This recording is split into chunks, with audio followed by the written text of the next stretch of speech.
Hello guys, welcome to another video. Tensura x Dr.Stone by NyaNya387. Chapter 4. Mirai opened her and saw an unfamiliar face and an unfamiliar place. Where am I? Tsukasa. Mirai. Mirai looked at the man in front of her. An unfamiliar face. She did not know who he was, but strangely he reminded her of someone. Mirai. Brother. Is that you? Hehe, you gotten very old, huh? How many years was I asleep? Tsukasa is making a complicated face, not knowing how to feel about all of this. He starts kneeling, hugging his little sister. Tsukasa. 6 years.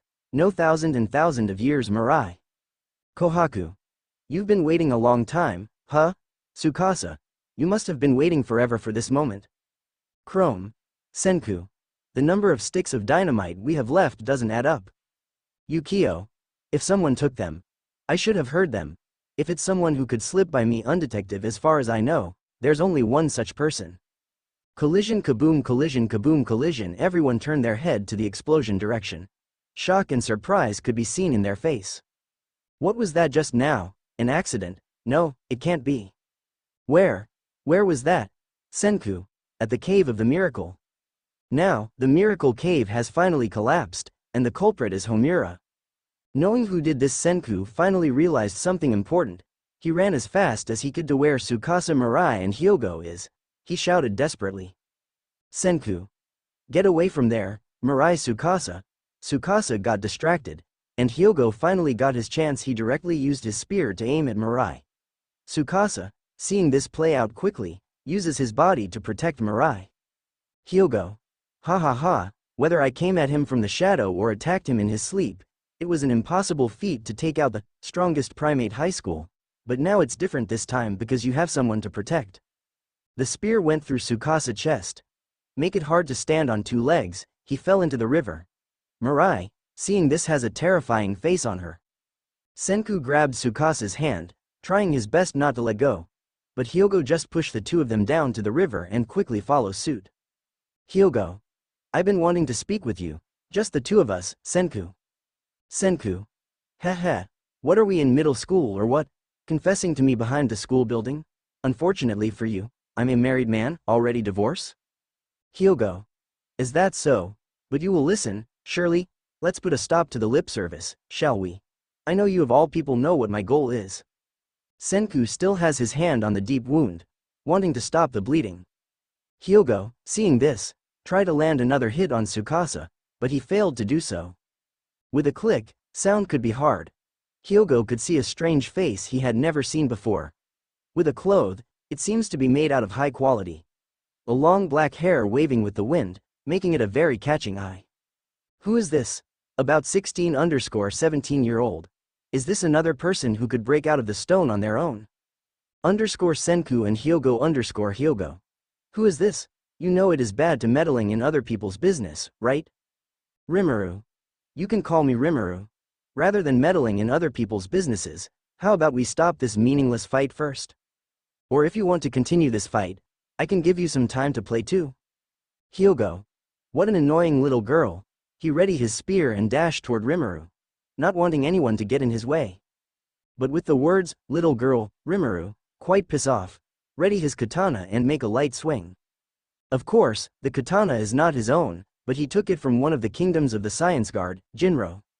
Of course, I'm not going to use my own katana. You should already know why, because it's too powerful to use it on a human being. And although I am making a light swing at this guy, it may be too fast for him to see it. Rimuru. The light swing that Rimuru make had broke apart Hyogo's spear. Now he is having a disbelief face. And he's finally got the full picture that the person named Rimuru is not some little girl. Rimuru has his fits up, making a light hit on Hyogo's stomach. Hyogo opens, his eyes widen, coughing out some blood from his mouth. He's about to faint, but he heard Rimuru making a clear statement.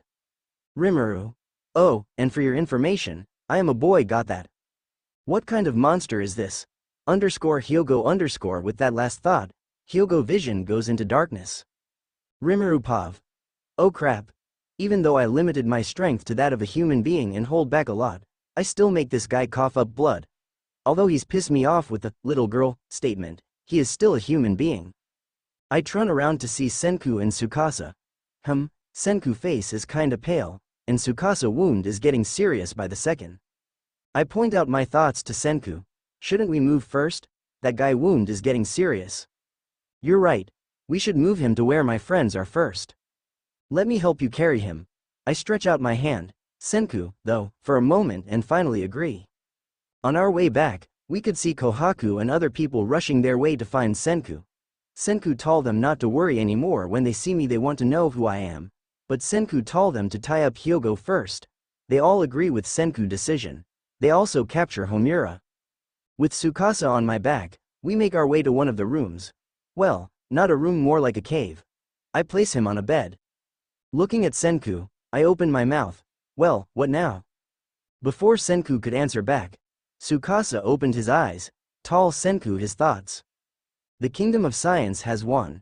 And I know the condition of my body really clearly. I don't have that much time.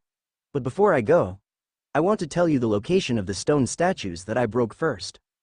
Yukio, who have been standing outside, walked in and took out some paper and pen, knowing full well what job has to be done. He listened quietly and wrote down everything Tsukasa said. He asked, Tsukasa, could it be that you remember every status that you smashed up until now? Of course I haven't forgotten a single one. No, absolutely no one die. He said it would be a bloodless takeover. Senku definitely wouldn't let anyone die. Damn that Chrome guy yelling so loudly even though he was on a phone call. Why is he yelling so much? We could hear him all the way here. I turned to see Senku. Seeing him having a complicating face, I said something to make him feel better. I believe your name is Senku, right? Now Senku turned his face to see me giving his full attention to what I am about to say.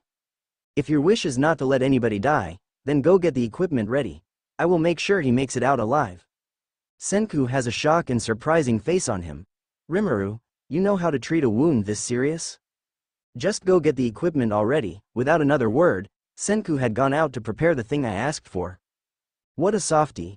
Well, I do want to use healing potion on Tsukasa, but I'm not gonna let everybody here suspicious of me that fast. And it's not like I'm a doctor or anything. All I have to do is leave it to Seal Sensei. Open double angle bracket, just leave it to me. Master close double angle bracket, so reliable as always. I decided to stay by that kid's side for the meantime. Well, it will be faster if I turn everything back to normal. But well, I will give him my full support and help him in any way I can. I still want to see how long he can go and what's laid ahead of him. I hope you are ready for yourself, Senku. The journey has just begun.